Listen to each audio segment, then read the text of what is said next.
Hello and welcome to the channel.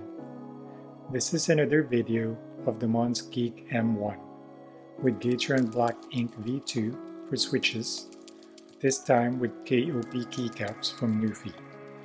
It has an OEM profile, so the sound is different. It's almost the same as the drop MT3s, but the KOPs are not as tall. I slightly altered the build.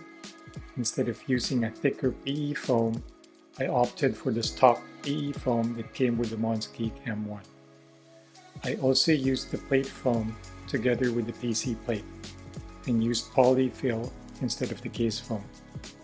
The result is a marbly and Thocky sound, at least for my ears.